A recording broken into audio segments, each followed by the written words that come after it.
जय हिंद फ्रेंड्स।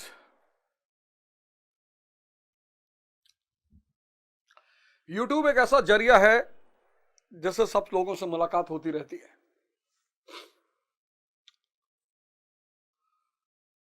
और कुछ काम ऐसे होते हैं जीवन में जिन्होंने आपके जीवन का निर्माण किया होता है और आप जीवन पर्यंत उस काम को करते हैं।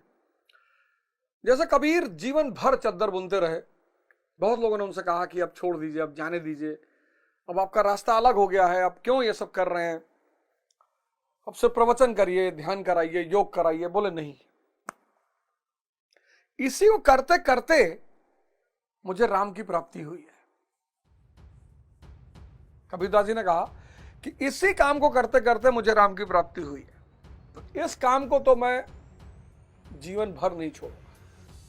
और कबीर दास जी जैसा संत, मैं कभी कभी बायस्ड हो जाता हूं, पक्षपाती हो जाता हूं। जब भी कबीर दास जी का नाम आता है तो मैं पक्षपाती हो जाता हूं। मेरे लिए कबीर दास जी भगवान हैं। इसलिए भगवान है, मेरे लिए बाकी सारे भगवान, जितने भगवान दुनिया में हैं, वो सब जो है बहुत छोटी स्थान रखते हैं कबीर दास जी के सामने। बहुत।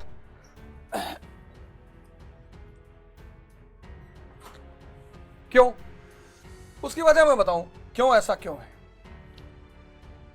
अब जब आप जीवन में उलझे होते हो, जब आपको रास्ता नहीं दिख रहा होता है, और वो आदमी जो आपको बहुत सरलता से रास्ता दिखा देता है, बहुत अति सरलता से, इतनी सरलता जिसका कोई जवाब नहीं। मन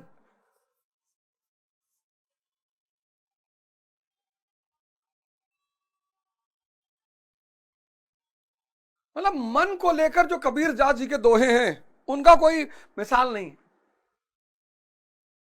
कोई नहीं। मन के हारे हार है, मन के जीते जीत, और जो मन पे स्वारा कहे वो साधु कोई एक। मतलब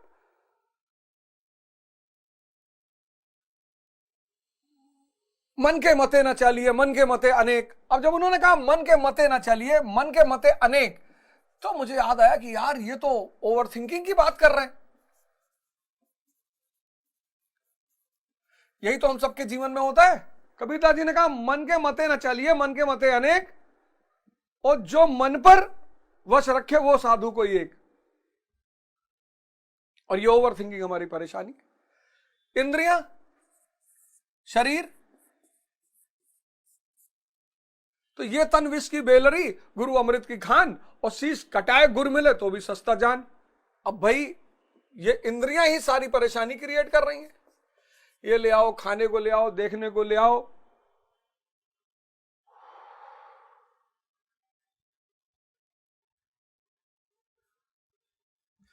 गुरु गोविंद दो खड़े काके लागू पाए, और बलिहारी गुरु आपने गोविंद दियो बताए।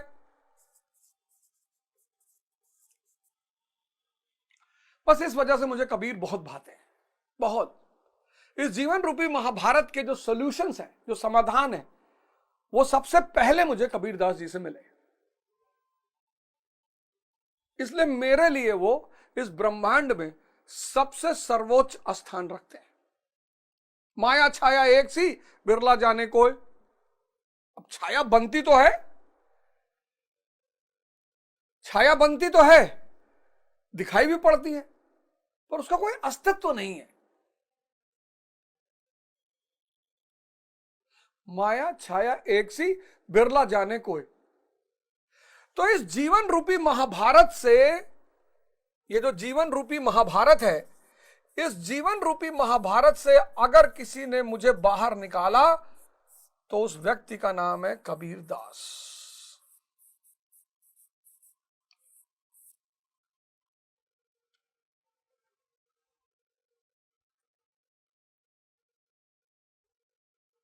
ऐसे ही हम बहुत सारे महाभारतों में, हम सबकी अपनी अपनी महाभारत है। सब उलझे हुए हैं, टाइम भागता जा रहा है।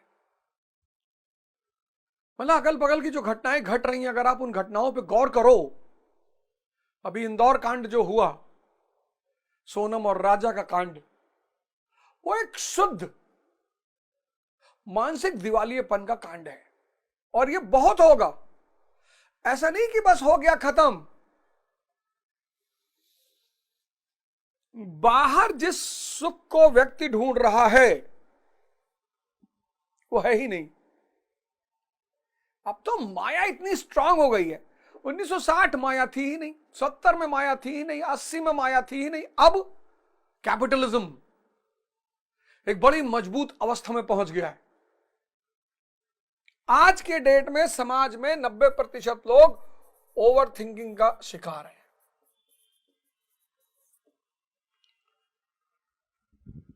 90%। उसकी वजह क्या है? पूंजीवाद का विकास। अब अपने घरों में अपने बुजुर्गों से पूछो, डिस्ट्रैक्शन के लिए बाहर कुछ होना तो चाहिए। जब बाहर सिर्फ पार्ले जी का बिस्किट है, जब 1970 में सबसे बड़ी तमन्ना है पार्ले जी का बिस्किट, तो कहां मन भटकेगा? संभावना ही नहीं। लेकिन आज पार्ले जी तो पता नहीं कहां गायब हो गया। एक मूवी आई थी वेलकम, उसमें जो है नाना पाटेकर ने, शेट्टी ने उनका नाम लिया है कि भाई आजकल तो पार बिस्किट को भी जी कहते हैं। नाम सीधे सीधे नहीं लिया, आप तो फिर भी डॉक्टर हैं। और इस दुनिया में जो सबसे कीमती चीज है, ये दूसरे पॉइंट पर मैं आ रहा हूं। पहला पॉइंट यह है कि आपको एक आदमी चाहिए दुनिया में जो इस जीवन रूपी महाभारत से आपको बचा सके।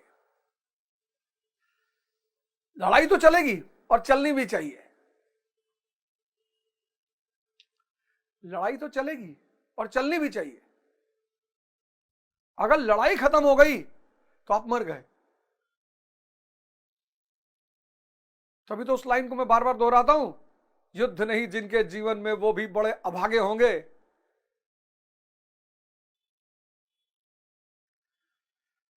और या तो प्रण को तोड़ा होगा और या फिर रण से भागे होंगे। अपेंडिक्स, साइंस में पढ़ोगे अपेंडिक्स। और जब मानव ने कच्चा मांस खाना छोड़ा तो इस अंग की उपयोगिता खत्म हो गई।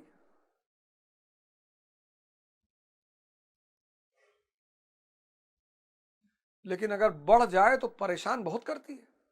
अगर आप अपने शरीर से काम नहीं लोगे ना, ये पूरा शरीर अपेंडिक्स हो जाएगा पूरा। मन का काम कहां है? चिंतन करने में। चिंता नहीं, चिंतन। कि यार ये मॉडर्न पॉलिटी का जन्म कैसे हुआ? पार्लियामेंट कैसे पैदा हो गया यार? ये मॉडर्न एजुकेशन क्या है भाई? ये मॉडर्न सोसाइटी क्या है? देखो भैया, आप सबको पता है कि मैं पढ़ाता नहीं हूं और मैं पढ़ाना चाहता भी नहीं।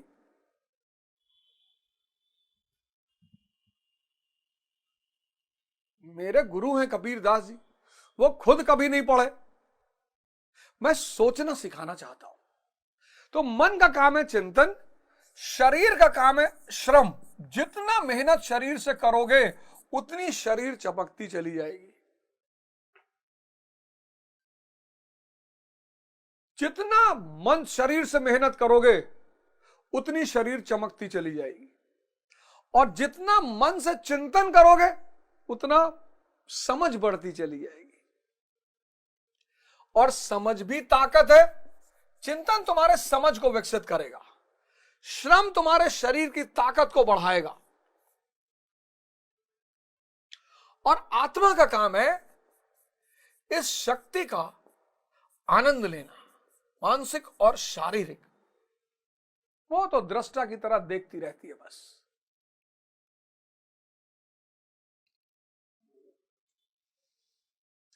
पटना, दिल्ली, इलाहाबाद 5-5, 6-6, 7-7, 8-8 साल से लोग तैयारी कर रहे हैं।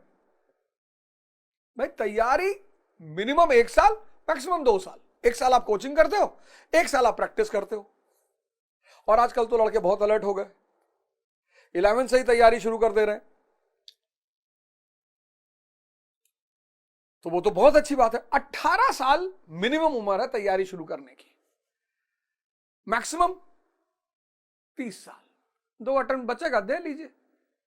लेकिन 18 साल एकदम सही उम्र है आईएएस की तैयारी, सिविल सर्विस की तैयारी करने की, एकदम सही। 18 साल में कोचिंग कर ली, 19 साल से लेकर 20 साल तक प्रैक्टिस कर लिया, और 21 साल में पहला अटेम्प्ट ले आके दे दिया। हो गया तो ठीक है, और नहीं हुआ तो एमए करना है, पीएचडी करना है, एमबीए करना है, जर्नलिज्म करना है, रुकना नहीं है। पहला अटेम्प्ट जहां दिया, और पहला अटेम्प्ट बहुत सीरियस अटेम्प्ट देना है।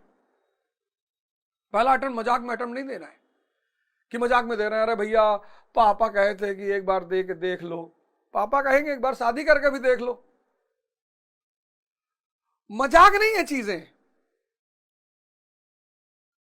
अब पापा को नहीं पता है, नहीं अनुभव इस चीज के बारे में, तो कह दिया उन्होंने कि भाई एक बार दे के देख लो। उनका कहने का गंतव्य ये है, मतलब ये है कि देने की कोशिश करोगे तो ऊर्जा पैदा हो जाएगी, पढ़ोगे बैठ के।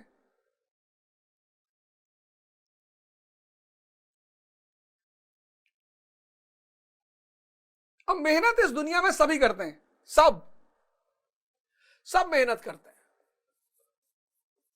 चाहे रो के करते हैं, चाहे हंस के करते हैं।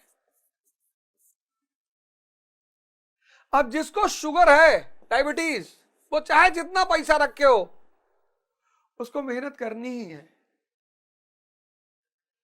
कोई दवा ही नहीं है। जिसको मेहनत शुगर है, और भगवान की बड़ी अजीब